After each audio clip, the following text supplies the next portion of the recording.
news. Tonight, a woman severely burnt at a property in Maui.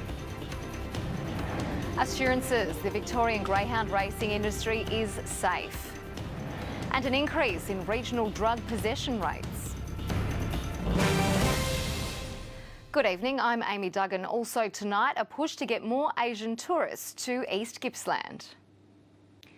A Maui woman has suffered burns to half her body during an incident on her property. The victim's husband doused her with water to put out the flames before she was airlifted to Melbourne. Authorities arrived at the Maui property to find the 62-year-old suffering serious burns. Suffering some burns to clothing and to her body, approximately 50% of her body. The woman was at home with her husband at the time of the incident. Acting swiftly, he extinguished the flames while emergency crews rushed to the house. Quite distressed, as you would imagine. He's alongside her with her. The victim was this afternoon airlifted to Melbourne in a serious but stable condition. Exactly how the incident occurred is not yet known, but authorities say it's not being treated as suspicious. They'll go through all avenues to identify why this injury occurred. Authorities have praised the actions of the woman's husband. Acting quickly, he doused the flames, preventing further injuries. Wet towels and water were applied to help extinguish her and removing of any clothing that was able to be removed to alleviate the burns or the injuries. Alexandria Zazumarkis, Win News. Coming up next on Win News, the Australian scientists helping identify new frog species in Papua New Guinea and calls to save Phillip Island's Wildlife Centre.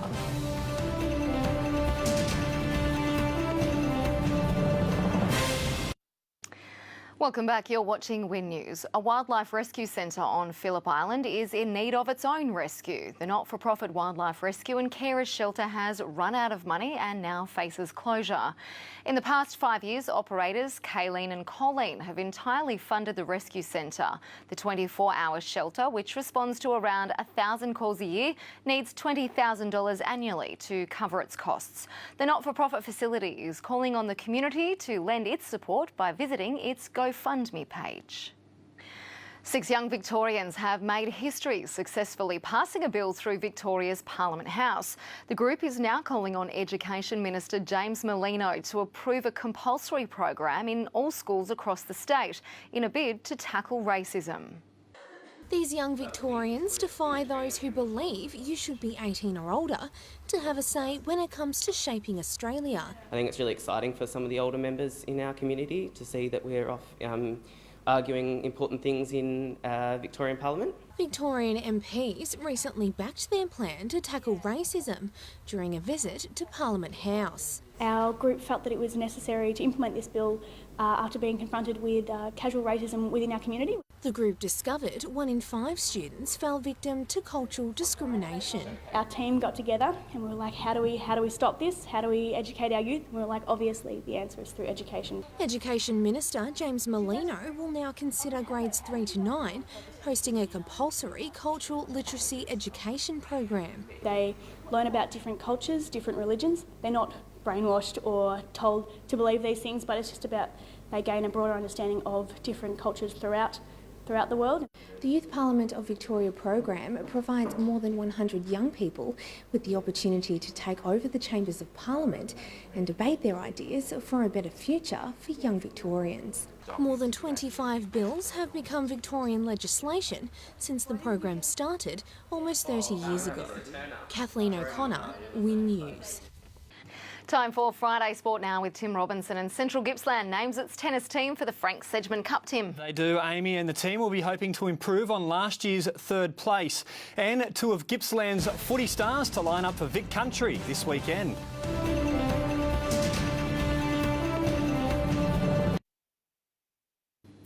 Heavy rain in recent days has caused just one disruption in Gippsland football leagues. Tomorrow's round 12 fixture between Maffra and Leongatha has been cancelled due to flooding at Maffra Recreation Reserve. AFL Gippsland says it's working with both clubs to reschedule the match after it was decided playing on the surface this weekend would cause severe long-term damage.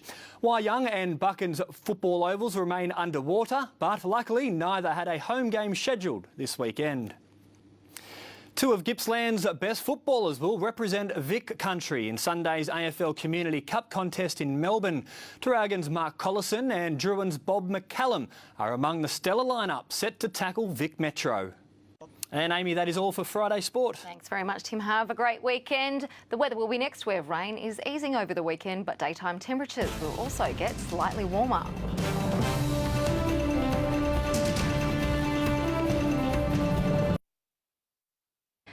Hello again. Cloud cover kept overnight minimum temperatures mild and up to 5 degrees above the average over most of the state. It was a mostly cloudy day, but a number of flood warnings remain in place for Gippsland, including moderate flood warnings for the Mitchell and Snowy rivers.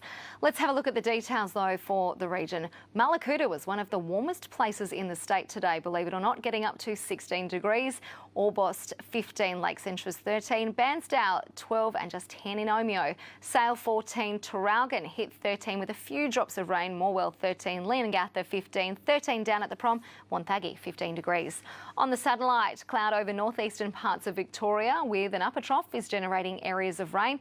The sky will become clearer further west under a building ridge of high pressure. On the synoptic, we see that ridge of high pressure drifting eastwards across the state tomorrow.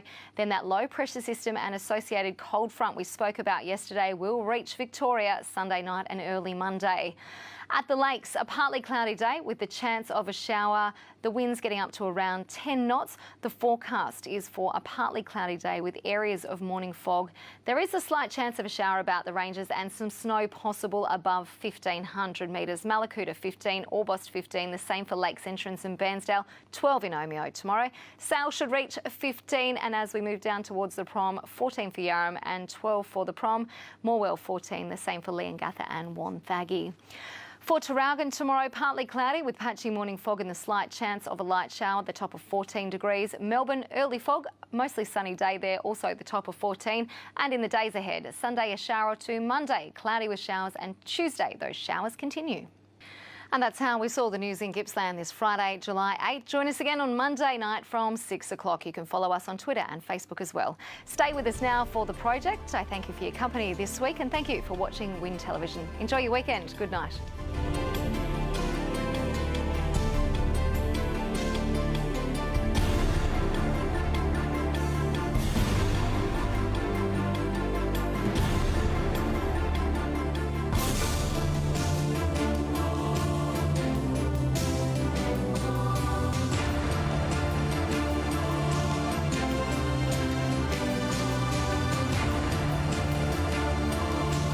This has been a Win News presentation from Win, Australia's #1 regional television network.